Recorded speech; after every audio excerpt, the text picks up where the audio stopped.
Sa larangan ng ingay. Eh yung mga tamod-nisa, wala. Kaya huwag kang astang bigay dahil sa sak na pabaya kaya may lance na nagpi-freestyle. Sana nakukuha mo yung punto.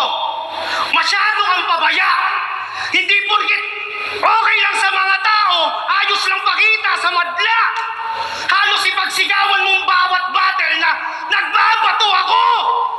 Malakas ang loob mo kasi alam mo may sasalo sa'yo. Eh paano sa mga batang nakikinig? Nagagayahin yung ginagawa mo. Dahil sa pinaggagawa mo, pati ako tol ay apektado. Nagsabot tayo sa Cebu. Hindi ko siya sinusuplong nang dahil sa aming kaadikan, si Balakid nakakulong. Oh, natatawa ka? Hindi ba totoo? Pinagsabihan na kita nun. Dumiretso ka pa rin pare.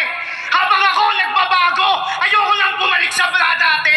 Hindi ko na pagsisigawan na sober ako sa harap ng marami para lang tanggapin niyo ako sa pagkatao ko na kunwari. Gusto ko lang pare sana maisip mo yung pinaggagawa mo dahil hindi lang matatanda tsaka rapper pati mga bata tagahanga mo gago. May oras pa, papaalala ko lang sa'yo, sinabi ko na sa'yo gago. May ilang minuto pa tayo dito para mag-usap pero mas marami